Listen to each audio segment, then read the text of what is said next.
Hi, welcome back everybody, it's Mike Newton down here at Lytham Golf Academy. I'm going to carry on my little testing of the wet ball and wet club face scenario. Recently done a video, it's just gone out, you may have seen that, with the wedge, the Ping Glide 3.0 wedge with the hyde-earl finish on it, which is designed to try and disperse water. We saw some very interesting results of the spin conditions with that, with dry ball, with wet ball, and also comparing it against a club without the hyde-earl. So it got me thinking, does that apply then as you work into your longer iron? So this video I'm going to look at the 7-iron.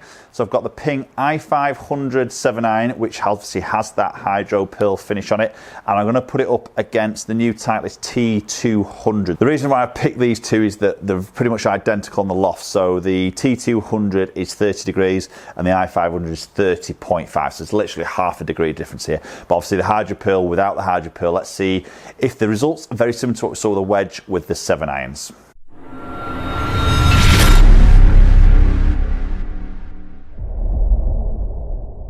Okay, so I'm going to start off with the Titleist T200. I'm going to hit a batch of shots with dry data, so dry ball, dry club face, perfect lie here. No debris or anything to get in between this club face and golf ball. Get some base numbers of the spins. Do the same with the i500, and then obviously then we're going to introduce some water. So we're going to go wet the ball, wet the club face, and do the same test again with T200 and then into that i500. Maybe see how that hyde-earl finish is working. So T200 to start with, dry ball, dry club face. Let's get a batch of shots hit first.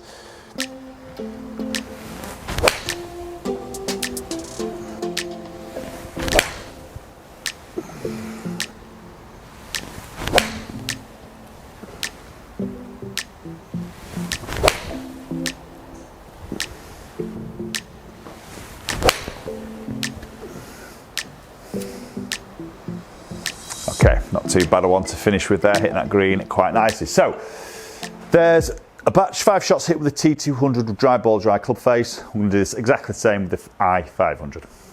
Okay, so we've now got the i500 in our hand, 7-iron. It's 30.5 degrees, so it's half a degree more, so it's pretty minimal really in the difference. Obviously featuring the hyde-earl, but we're still going to keep it on this dry ball, dry club face to start with. We're going to get 5 shots hit with this, just give a comparison with the dry data against the T200 before we start introducing the water. It's a nice high ball flight. And again, that should be going a similar distance, just pulling fractionally short, a little bit toe side on that strike. Okay, 4 more shots to come.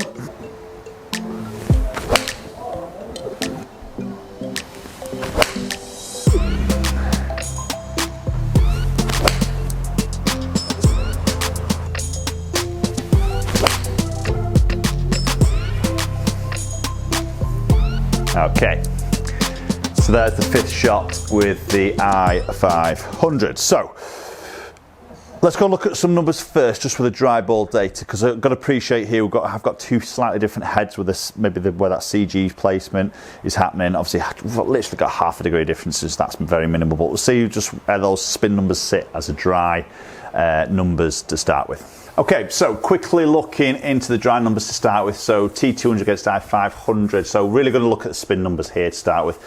Again, appreciating that have got 2 different heads, so these may spin differently because of the head makeup. The shaft's the same, the length is the same, the lie is the same. The loft is literally half a degree difference, which is going to be very, very minimal in what it actually does. Again, you've also got to weigh into the equation my strike. Okay, so we're going to look at this T200 averaged at 5.318 on spin, so we're going to keep a note of that number as an average, and the i500 spun at 5.855. So we have got a difference there of around 500 revs with the i500 spinning more.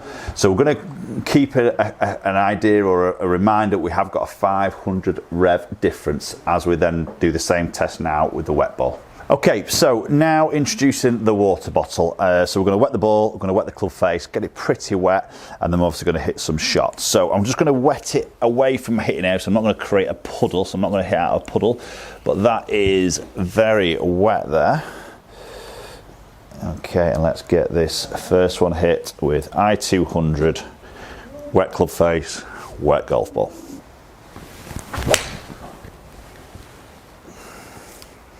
Okay, so that didn't really feel any different off the club face. That's just landed on that front edge, so it's maybe just pulling up a fraction short. This is the real big one though. What's happening with that spin number?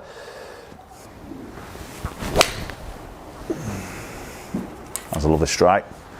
Just fractionally pull that. Yep, so maybe not going to see a reaction into the green, but we're still obviously going to get a spin number involved with that.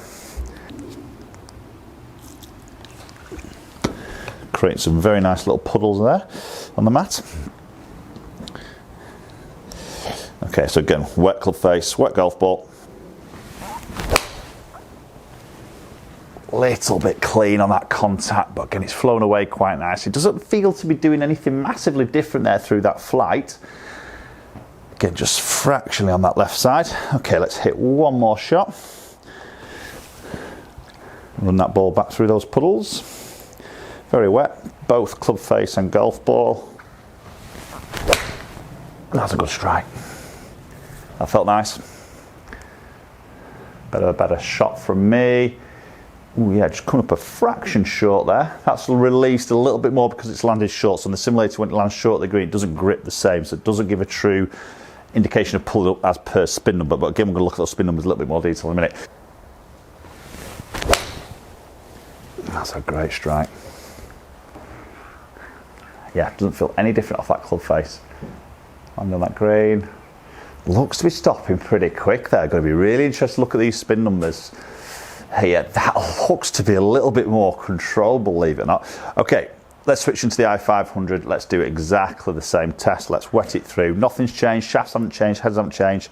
Just literally introducing some water. Okay, i500 and water.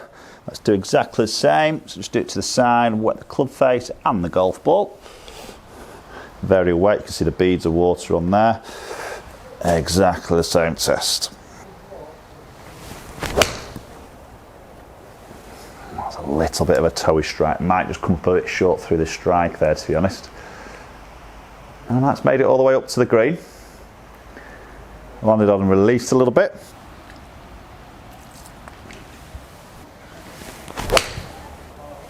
Good strike.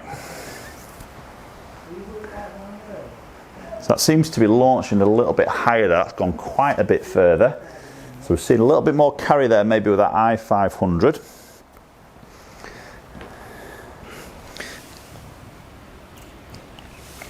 Okay, so shot number 4, wet club face, wet golf ball.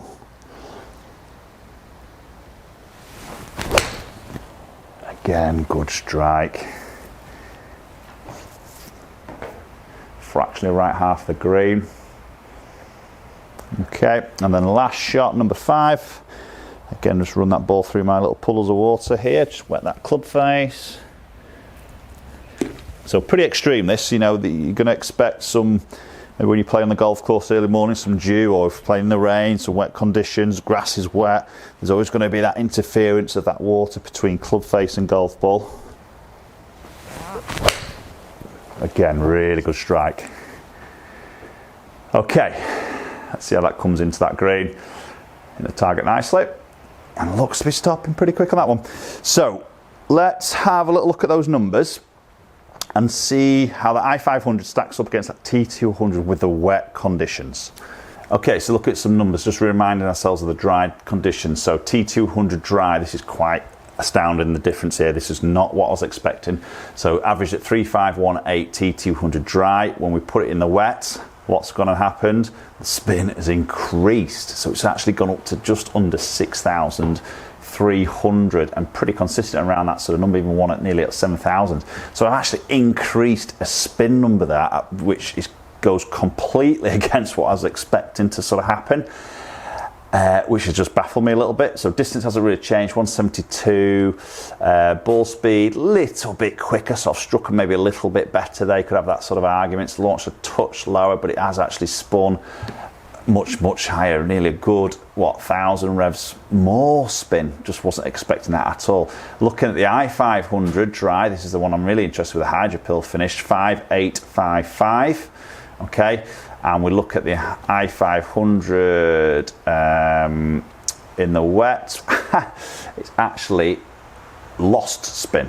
Okay, so So looking at the i500 in the dry was 5855, and then looking at it in the wet was 5911. So that has also increased spin, but literally by 50 revolutions on an average as well. But there was very big fluctuation.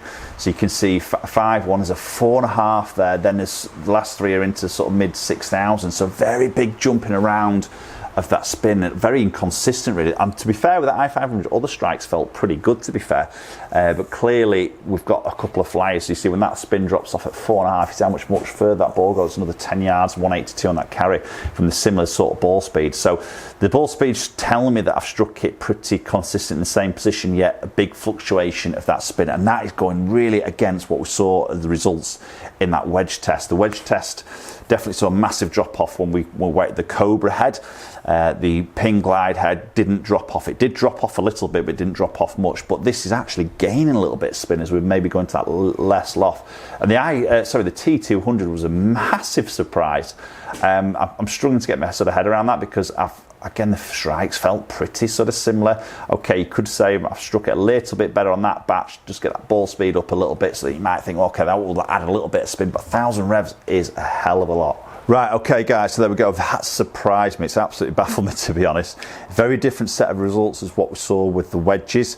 Maybe that's through the change of loft, just going in a little bit less loft there, obviously, than a wedge.